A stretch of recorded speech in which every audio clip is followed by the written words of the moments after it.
And now we get into public forum. We have Stephen Wood here, who would like to talk about vulnerable road users. Stephen, welcome. Good morning.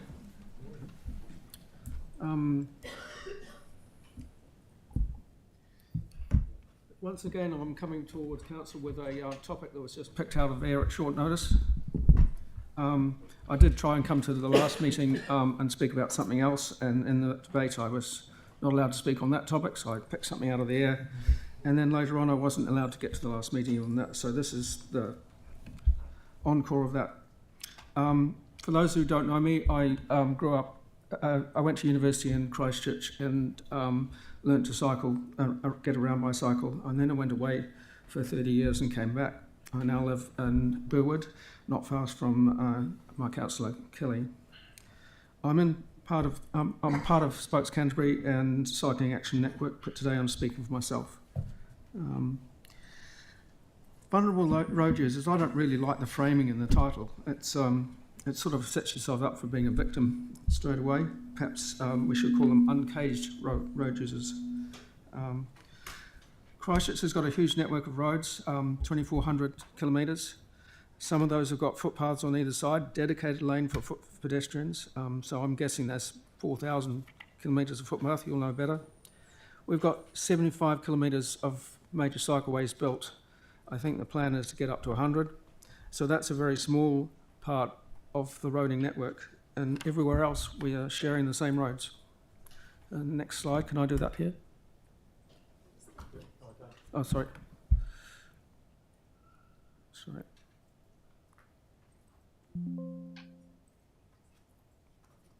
Oh, yep. So if you look at the number, often when we're talking about road safety, we're just looking at death and serious injuries. There's a table at the top of that slide, which is summary of fatalities, road fatalities for the last few years, fairly small numbers. It's only telling part of the story. I looked in the crash analysis system, which is based on police reports of crashes. It's got a total of just over 900,000 entries for the last 25 years. Pulled out just Christchurch one, and the table and the graph show minor injuries, minor crashes, those that are different severities, and the bottom line on that graph is fatality. So on all of those there's a tiny downward trends, but nothing spectacular. The last government had a very proactive road strategy to reduce death and serious injuries on the thing. It was called Road to Zero. It was based on a safe system approach. The new government's sort of done something better, and it's balancing safety against productivity, efficiency, and time, travel, and community support. So it's kind of got watered down what we're trying to do with safety. There is also an element of get tough type of thing, so looking at the speeders and the drink drivers and so on. It makes for an interesting time for road safety workers and traffic planners, and the slide at the right is of this is an example of one traffic planner getting a bit frustrated and drew it out as a bit of a thing. So you can't put some things in because you might offend the wrong people, and it's messy. So we've got networks of transport networks for different modes of travel, and these are two plots from your transport strategy for the next 30 years. The main thing is that you're trying to get a network, lots of connections. The MCR program's been a great start towards a network, but it has a big project feel, and that's sometimes generated resistance. What's more important is that we get local connections, we join them up. So here are two networks, one where you're concentrating on our network for freight, heavy vehicles, and one where the cycle is being emphasised. One of the things that's important to get separations between these. Just over 10 years ago, there was a cycle safety panel that one of its key recommendations was that cyclists should be given separate facilities on heavy freight routes.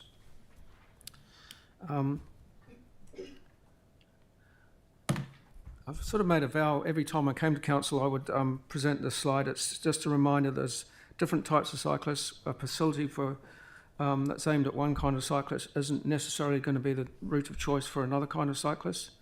Someone like Aaron, for example, will make a different choice to someone who's a little bit nervous. So I won't go into all the details, but there are different facilities that cater for each kind of cyclists, and they've got different expectations of how much they'll cope with busy traffic and traffic stress. Stephen, how much more have you got? One mate? more. Well, okay, good man. Yep. Good man. So we need to talk about what vulnerable road users we've got. There are some new classes in there, the e-scooters. There's another one we haven't really hit the radar. It's that high-powered bikes with electric motors are technically vehicles and shouldn't be treated like cycles. We should work on the safe system approach because that's the best on addressing things. Basically work to give people choices. So some of this, it's very easy to see from the outside. I'm going to make an offer that anybody around this table who wants to go and see what it's like to cycle around your city, I'm happy to guide you around. I'll help you choose routes. I've got cycles I can lend you. If you don't want to bike on your own, I've got a tandem, which I'm now using with the blind and low vision people. Well, keep an eye on it. I've got mirrors to see what you're doing. So if anybody does want to see what it's like around your own part of the city, I'm welcome to work with you and just so you can see it from the point of view of a cyclist. Thank you for your offer, Stephen, and thank you for making the effort to come in and see us. That's great. Thank you. Okay, so now Yvette, on behalf of Whakaora Healthy Harbour, to update the council on the program. Maybe. Sorry.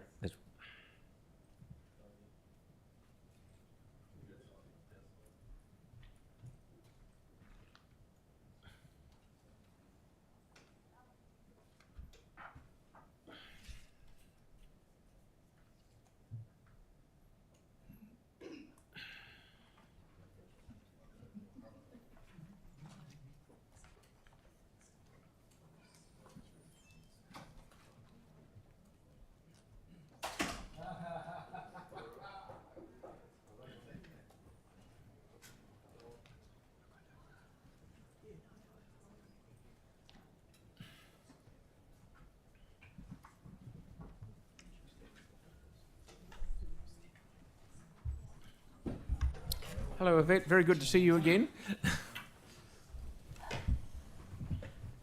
The floor is all yours. Kia ora. You're up. Some familiar faces around the table. Thank you for having us here today. It's always a privilege to be able to come in front of people that are committed to service and are willing to put themselves out there.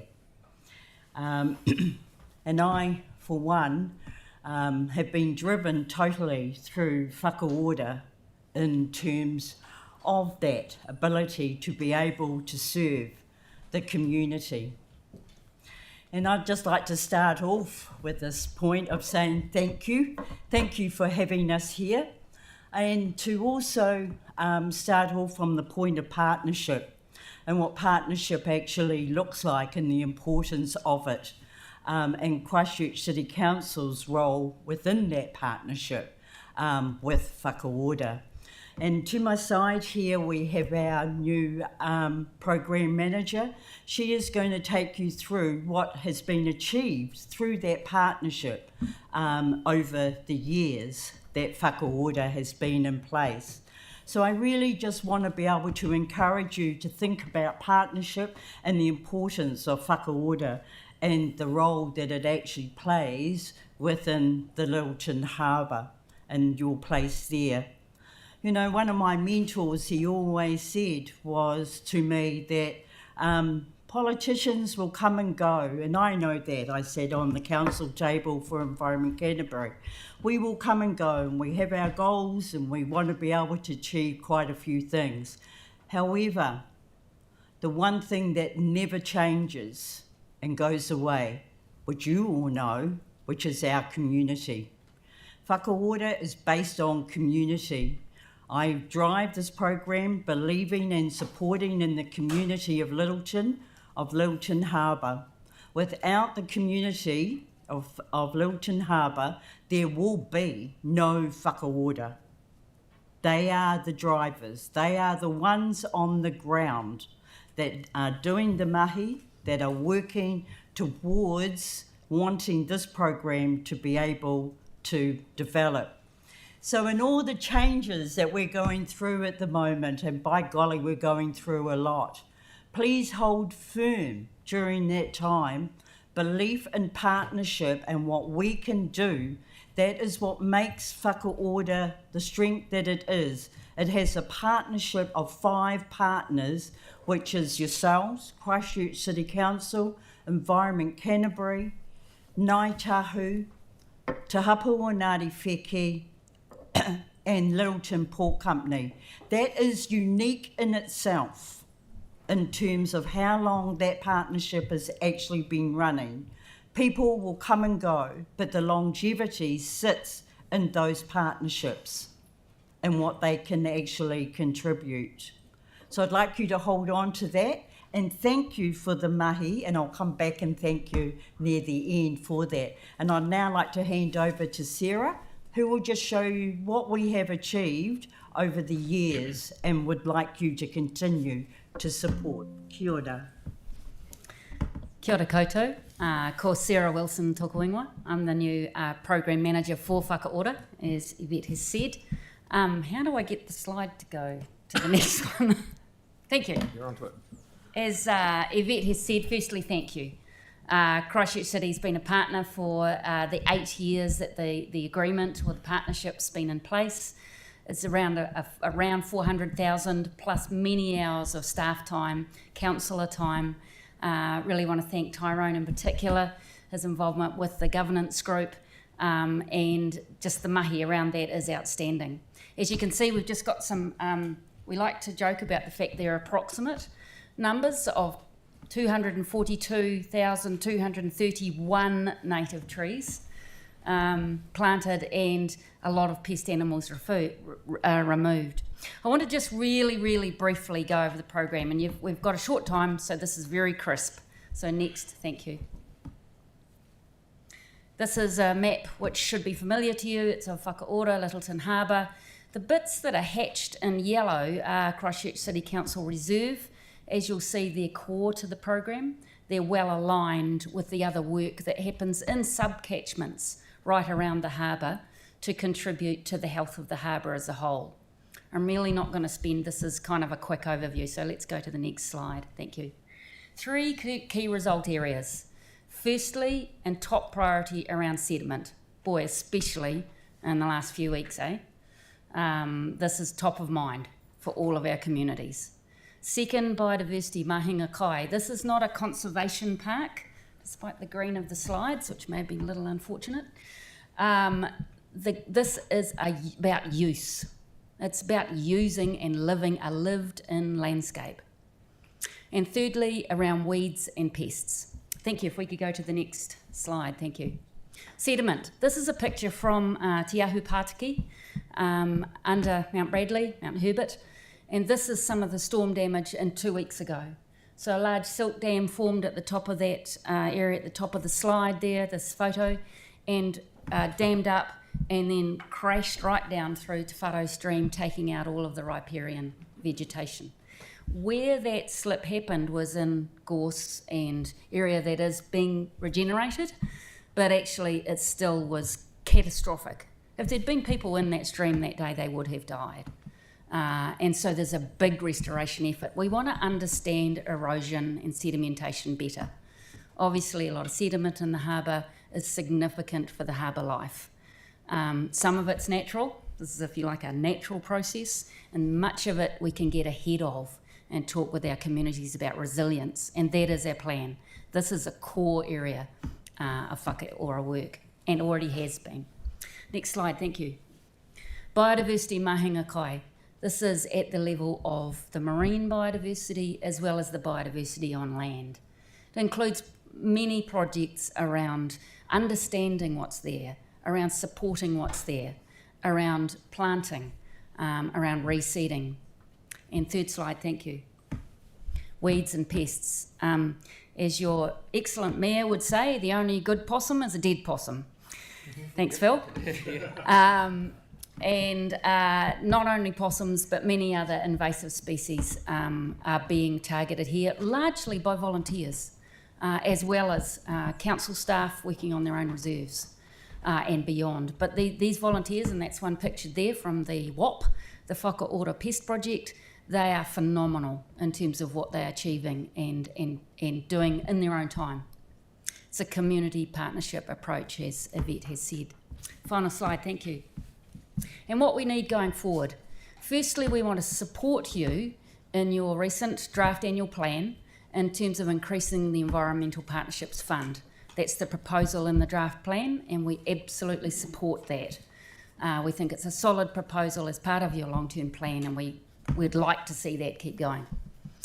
We also just want to really acknowledge some of to Tyrone, as I've said, and also Paul Devlin and Tim Drennan, who are here today from staff, and just the huge level of support they have provided. So that's it from me.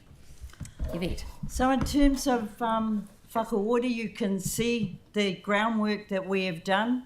Over that 8 years, the first initial period was really a settling in time, looking at establishing the 5 catchments within the Littleton Harbour area, and then working with those catchments, the plan.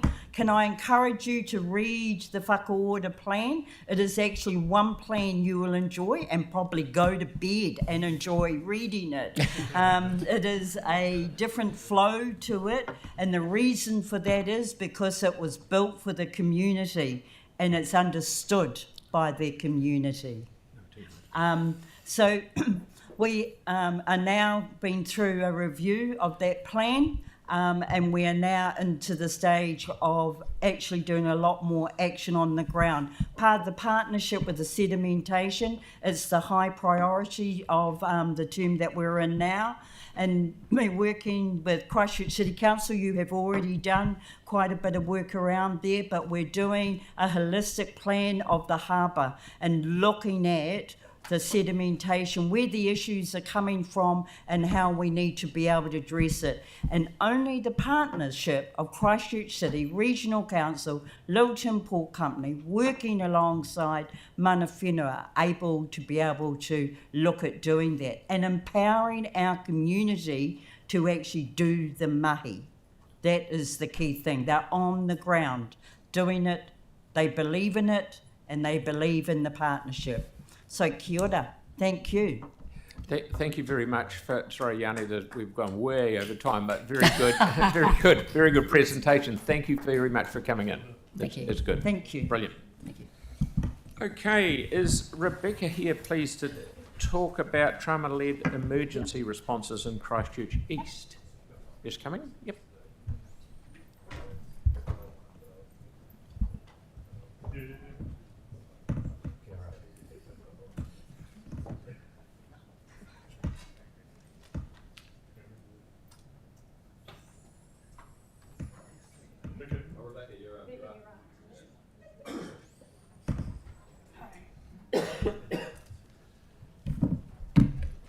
Good morning, very good to see you. Kia ora koutou. Thank you, Chair, Mayor and councillors for allowing me to speak today. My name is Rebecca Robin. I'm an artist, advocate, a parent and a community member from Otatahi, Christchurch East. I'm here today to speak about communication and trauma-informed emergency response.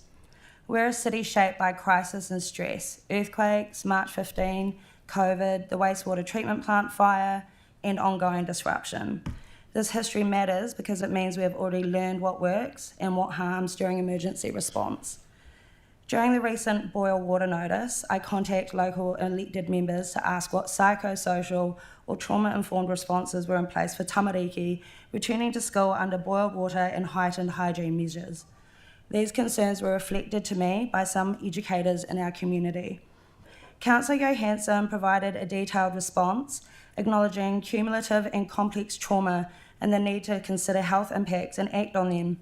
Councillor Barber said they did not know whether there had been any psychosocial effects at all and that it would be discussed in a week's time. It was communicated to me that protecting infrastructure, monitoring water safety and protecting human health were immediate priorities, which is understandable. However, no trauma-informed response was activated alongside the operational response. Mental health and psychosocial well-being were clearly not being treated as part of human health. That inconsistency means our community's well-being can feel like a lottery. In the weeks prior to the boil notice, I'd already been advocating around the wastewater treatment plant for Maya, who was immune compromised, and her mum Kayla, who lived just outside the designated zone where help was offered to residents affected by Bromley, 1.3 kilometres to be exact. Earlier that week, I had asked her elected member, and he had raised access to support with staff. When the boil water notice was issued, I Ubered bottled water to them because boiled water is not appropriate for Maya. After Kayla bravely spoke to the press, their story appeared on the front page.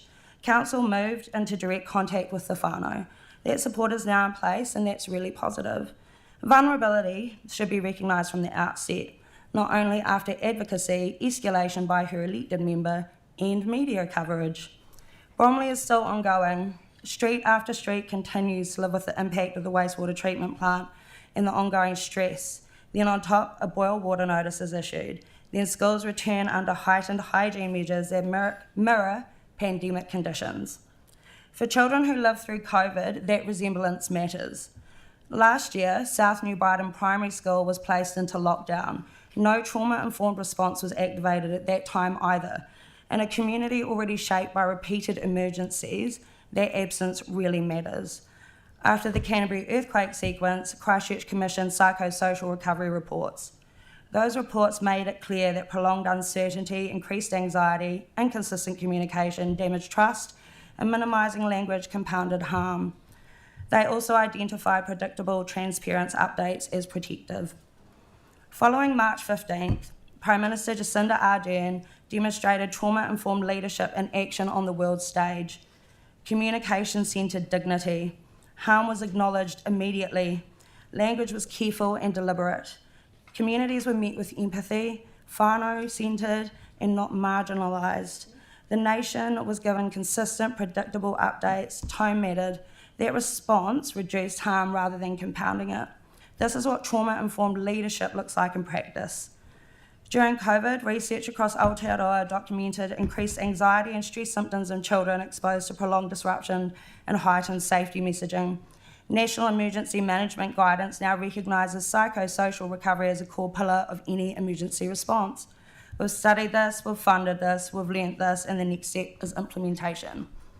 In the PDF I provided, it outlines evidence-based strategies grounded in trauma-informed practice and kaupapa Māori frameworks. My recommendations today are: embed trauma-informed psychosocial response as a standing emergency protocol that activates automatically when disruption occurs. To commit predictable, transparent communication schedules during crises, even when there's no new information. To reduce uncertainty and stress. Ensure schools and early learning centres receive immediate trauma-informed guidance when routines are disruptive. Proactively identify and support vulnerable households at the outset of an emergency event rather than relying on advocacy, escalation or media exposure. This is Christchurch. We understand cumulative crisis. We have the research, we have lived experience. We could be leaders in the country in trauma-informed emergency response frameworks. That would be an extraordinary legacy for this council to leave behind. Our tamariki deserve systems that are ready. To quote Hannah Rafferty Clark, seeds hold whakapapa. They must not be tampered with. Our tamariki are our seeds and we must nurture and treasure them for our future. Ngā mihi. Absolutely spot on timing, and very good to see you. Very Thank well you. done. Thank you. So we have Robina and Anne talking to us about the introduction of 5G, please. I've got a handout for everybody here.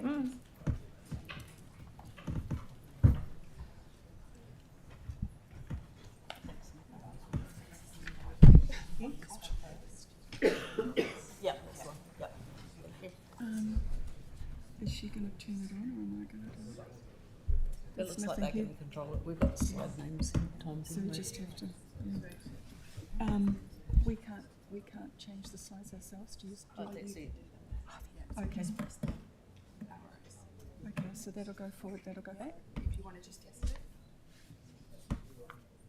Oh, we'll start the timer and then it will work. Okay. Thanks.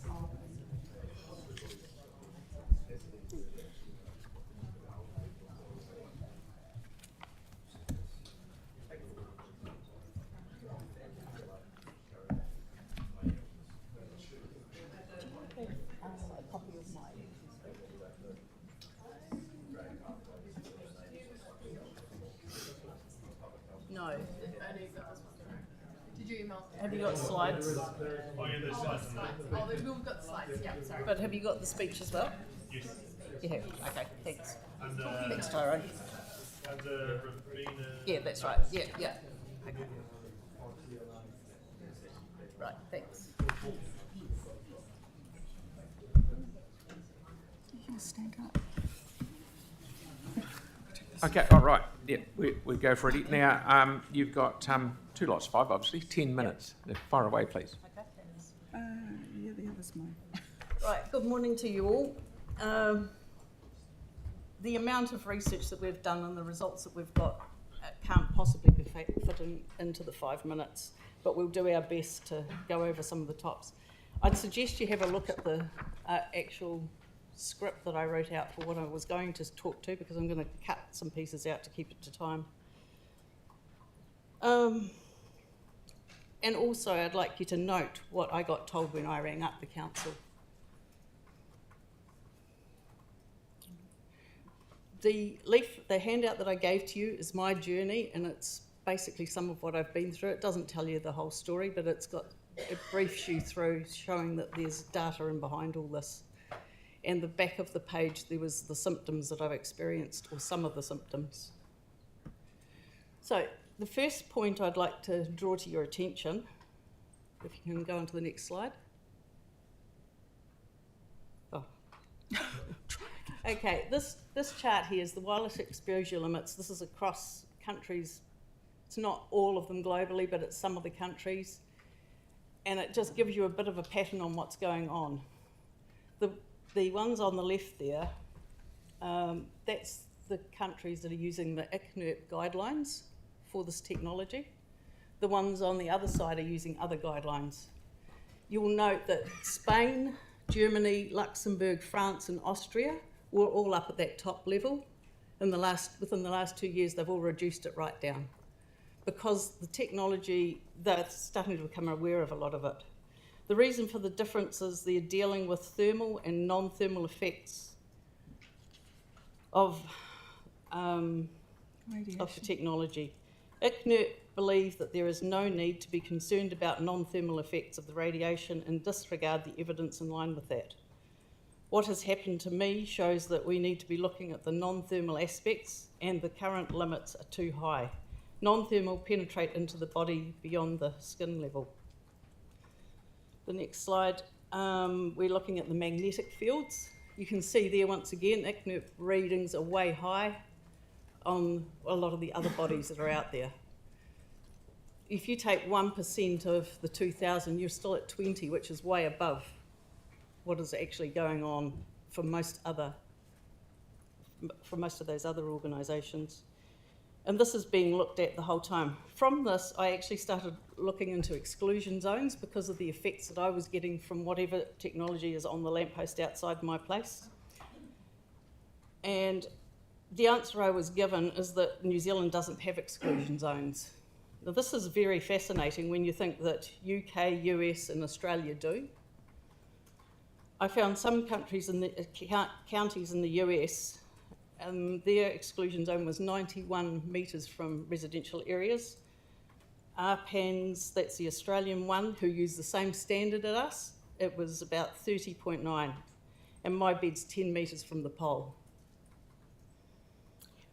What I am sure of is my health is severely compromised, and it has something to do with the New Zealand Comms Network. This is supported by data. Christchurch City Council have given the permission for the overrun of this technology. That led me to a bunch of OIAs, 404 errors, page not found, and removed from the Internet archives. Someone really didn't want us to find something. And there's some of the search terms that I've put down there. Then I came across some files that I had, and I came across this particular document here, written by Neil Cherry. That document actually was had some information about ICNIRP. Neil Cherry was an associate professor of environmental health from Lincoln University with a Queen's Service Medal and recognised internationally as an authority on the subject.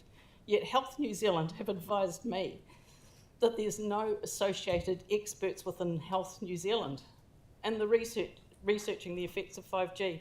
And I went out to the wireless centre at UC, University of Canterbury, and they said to me that there's nobody on the whole of the campus researching health effects of this technology. When I was in business, we were trained to look 20 years out and see how our business would look. Just think about this for Christchurch. Just imagine a maze of unseen wireless technology, radiation everywhere. Do you think that that will affect your health? What about your children's health? One of the things that Neil Cherry put, I think there's a slide missing somewhere along the way here. Do you want me to turn that on? No, go back to References. this one here. There is no consideration being given to the cumulative effect of the technology. ICNIRP don't consider whether, if you've just got a cell phone, you might have a baby monitor, you might have other things. They're not considering the power of all of this technology, one on top of the other. They're just taking one piece of technology. We are so far over this, it just absolutely gobsmacked me. When I've read some of this data, I've just been gobsmacked. I've got this, I don't even know whether it's still on the internet. It may well have been removed because there's somebody hiding this stuff from us. So it's not what you see in the glossy 5G brochures. It's put together by that are put together by international interests. You need to stop approving this technology and instead to monitor it closely. It's scheduled for rollout in May, and if anything like what I've experienced is going to happen across the city, you're going to know about it, because I know already now there's a lot of people who feel this technology and nothing is being recognised from it. At least remove the small cell outside my place. That would be a start. But there's a lot of other people, numerous people across the city, people who can't even come into the centre of the city because of the technology. You're trying to build the city up. You've got to address this. This is a big, big health issue. And that sound, that buzz that people are aware of around the city, I would just about guarantee you that it's from the technology. Oh, there's one other thing I'd like to add too. The ICNIRP, the guy that was the president of it, Paolo Vicia, back in 2008, he actually made the statement that ICNIRP are not mandatory prescriptions for safety, and that they're not, nor are they a defensive wall for the industry. So the liability will come back to the council. Can you imagine how many health issues you might be having come back at you if this technology goes ahead? And I'm happy to share all of this information with anybody who'll listen. Thank you. Okay, thank you. Any questions, anyone? Yay. We've still got Anne to talk to. Oh, sorry. We'll carry on with Anne. Sorry. Right. Is that on? It is. I found the same thing as Robbie. 5 minutes is nowhere near enough to be able to talk to you about this topic. when I started trying to put a presentation together, I came up with 8 pages long, and I thought, uh-oh, this isn't going to work in 5 minutes. So I've given you all a copy of the 8 pages, and I've put together a slide show with just a little bit out of that document.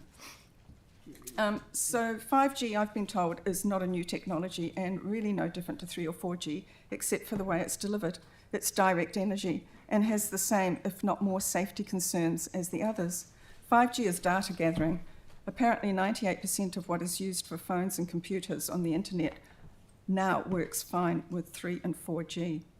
I looked at the Resource Management Act 1991, Section 3, the meaning of effect for environmental management.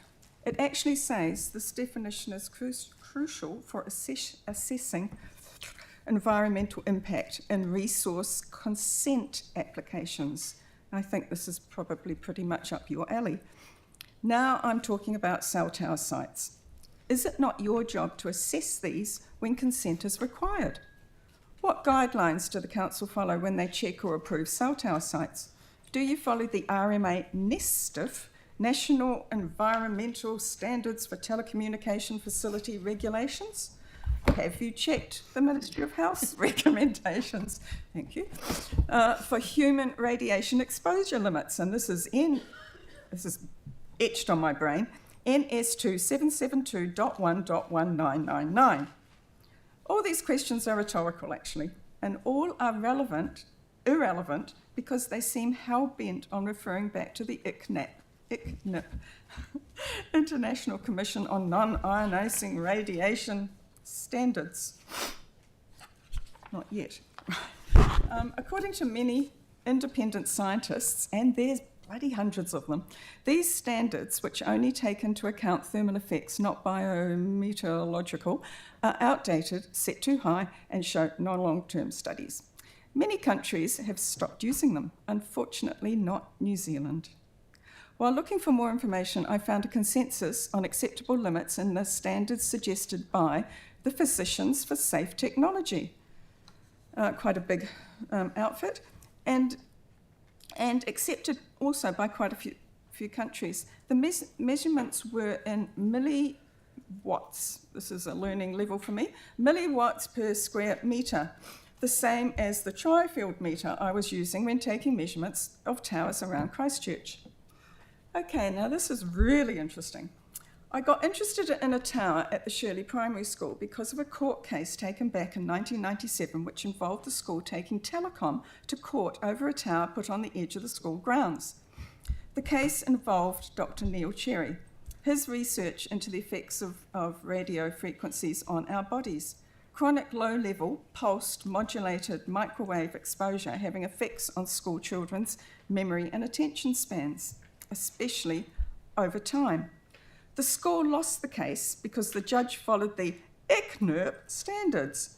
It was stated by that judge he would not impose a limit to the RF levels because it would suggest that anything above that level could cause harm. Interesting. Also, that telecom was to establish trees to shield the school from the direct effects of the tower, and this was to be monitored. So if you look at the left-hand side, you can see where the red ring is. There's a whole lot of trees, and amongst that, there is that tower. So this was meant to be monitored by Telecom and the Christchurch City Council. Now, fast forward to 2026. Can anyone see any trees there? I think there's one, and that one is actually on the school grounds. Of course, you gave permission for more buildings to go up, and they obviously took the trees down. Next slide, next slide. And this is the view the kids at the school get now from the telecom tower, right? Straight into the straight into the playground. And the measurements I took in the playground were way over 20,000 bloody milliwatts per square metre, of which those standards recommended nothing over 1,000. Right, so where are we now? And how much more you got to go there, matey? I've just got... Not very much, not very much. Thank you. Okay. So where have the trees gone? Obviously nobody's monitoring it. Next slide. Next one. Okay, so this, I'll just go over quickly. This is St Martin's Supermarket. We've got one huge tower, which is actually 50 feet away from the opening of the supermarket, but only 25 feet away from all those houses along the road. Then if you go further, stop doing that. Then if you go further, you've got the lawyer's office, who has got a tower only 5 metres away from his offices. Okay, next one. And this is just frigging ludicrous. How would you like that tower outside your house? It's less than 2 metres from that person's front door. And if you go up to their bedrooms, you're even closer to the tower. Okay, what have I got about this? Okay, so honestly, I don't know where you're going. Would you agree to have one of these outside your house? Okay, it could be arranged, people. It could be arranged. Just go to planning. Planning, I'm sure, will give you one of these outside your house. So, last paragraph. Please do not dismiss the evidence that low frequency as well as high ones over longer periods is very capable of causing harm, not only to humans, but wildlife and our environment as well as us. That's, and that includes you. So, no, I haven't. If I'd had time, I'd have mentioned a case with an English case. Which I won't. Yeah. Okay, thank you. So Thank you so much, Robina and Anne, for coming in. No, I sorry, hope Yanni, you're we all have no going to time. go out and order one of those for the front of your house, because I'm sure those people are pretty bloody pissed. Okay. Thank you for coming in. Brilliant. Okay, so now we have welcome John Minto speaking about item 20, the notice of motion, request for staff advice regarding protest-free areas. Welcome, John.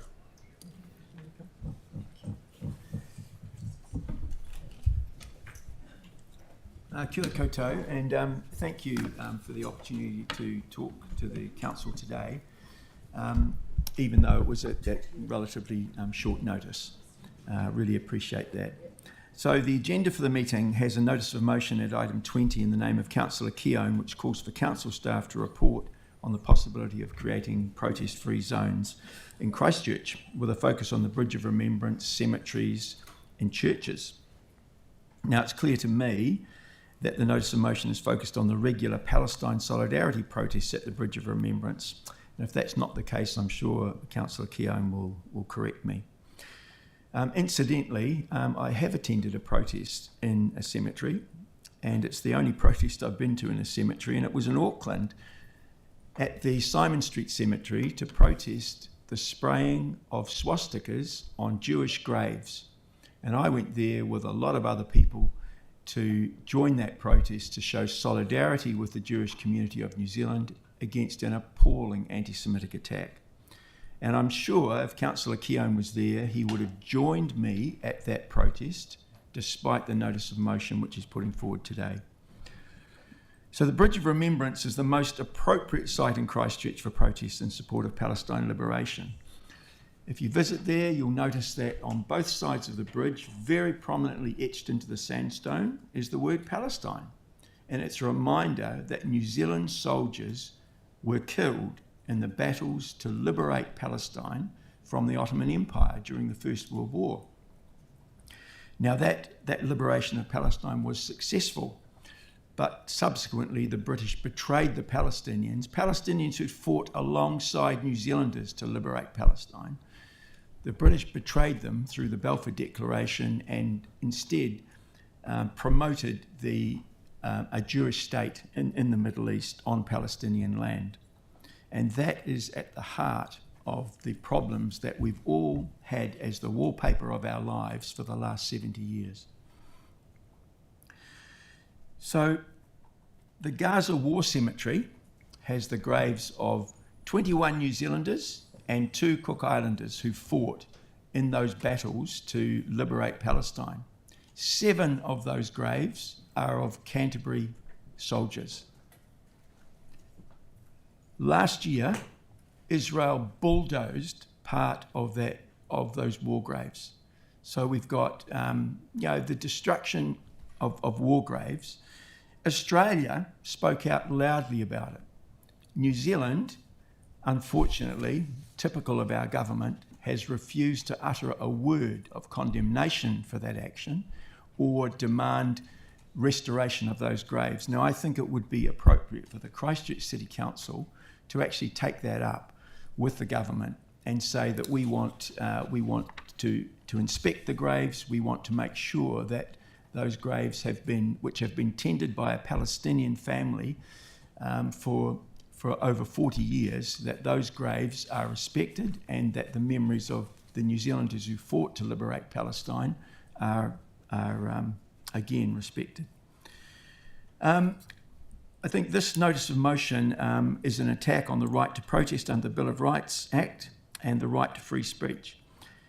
Having the right to protest only at designated places, it reflects the actions of authoritarian states around the world which say, yes, you can have a protest, provided it's in a cul-de-sac on the other side of town, well out of the public eye. We are bigger and better than that. We have a democracy and we must respect the right to protest. I think Palestine is the defining human rights issue of the 21st century, just as the Holocaust was the defining human rights issue of the 20th century. Did I get that right? Palestine is the defining human rights issue of the 21st century, just as the Holocaust was the defining human rights issue of the 20th century. And when our government refuses to condemn the perpetrators of apartheid, ethnic cleansing and genocide, then civil society groups must take up that responsibility and call it out. New Zealanders have done that in the past 2.5 years, and I'm proud of that. 2-1, New Zealanders support sanctions against Israel and recognition of a Palestinian state. Our government refuses to do either of those things, and so it's the role of civil society to keep those demands on the government alive. Mr. Keown, I would invite you to withdraw your notice of motion and join us at the Bridge of Remembrance this Saturday at 1:00 and reflect on the lives of those Canterbury soldiers who were killed in the battle for Palestine, and join the vast majority of humanity in demanding freedom for Palestinians. Kia ora. Kia ora. Thank you. Thank you, John. Thank you very much for coming in. That's good. Good to see you. No questions? Yeah, time's up. Thank you. Thank you. Okay, now I'd just like to acknowledge Tanya Wate from Mana Whenua, who is here to join us and be listening to the next deputation by Hayley Giulietta. It's speaking about item 17, Abram Corridor Terms of Reference. And then I will bring item 17 forward so we can discuss it then. Thank you. Far away, Hayley. Kia ora koutou. Thanks for enabling me to do this deputation at short notice. My name's Hayley Giulietta. I'm a resident on the edge of the red zone. I'm the network manager for the Avon Otakara Network, the organisation responsible for advocating for the regeneration process, and the chairperson of community organisations working at community-led disaster response in the red zone. Our views have been articulated clearly since the inception of the vision post-red zoning, and time again since. The whole concept of co-governance was instigated by our community. It is always supposed to be the council, iwi and community. To exclude us now is pure and simply disrespectful to the people that left their homes, the community groups who are doing work long before the council came back in, and the communities that still have to endure broken roads, disruptive behaviour, and in a lot of cases EQC repairs. In hindsight, when this paper came to council last year, we should have asked you to send it back to the interim committee to get consensus, but we were simply blindsided by the outcome and felt powerless to act. So on behalf of the people who we implore you to add an appropriate community representative so that the enduring structure going forward has those voices captured. Thank you. Okay, Celeste, question, please. Thank you. Do you have any thoughts on sort of how that might work in terms of who might play that part, or which community organisation might step forward? Well, I guess we're 15 years in now, and unfortunately we've had a lot of people who have this intellectual knowledge pass away. So there's probably only a handful of people left that probably fit the bill in terms of the skills for that role. Yeah. So I think adding just a simple community representative to the mix that's already been presented to you today would be the solution. Hayley, finding it hard to hear you. Can you? Oh, sorry, I feel like that just adding a fifth person to the paper that you've got today would be the sensible solution. Kelly, please, and then Yanni, and it'll do. Thanks, Hayley, for coming in. Given that this next phase is the second of 3 phases of governance bodies,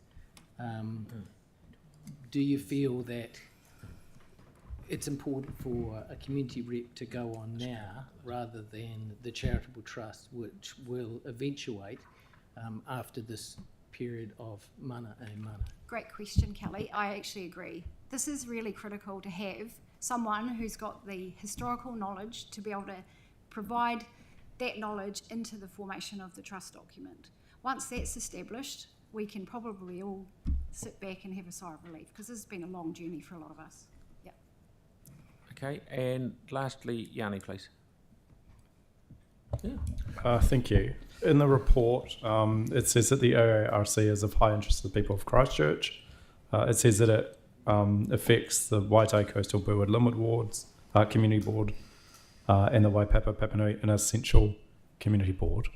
In regards to the report around the terms of reference, has there been any views sought from those people working in the community around the Otakara Avon River corridor to have input into the development of the terms of reference? Absolutely not. We've had no correspondence since we did the public letter back after the last meeting last year. So we're, 18 months? So would you support us laying this on the table today to seek the views of those along the Avon River corridor into the development of the terms of reference? I think they should have been, yes, absolutely. Okay, and Andre, please. Thank you. Kind of similar to Councillor Donovan's question, is there general agreement on who a potential appropriate community representative might be? Like, is there a way to appoint someone without a bit of, palaver and disagreement on who it is, and we?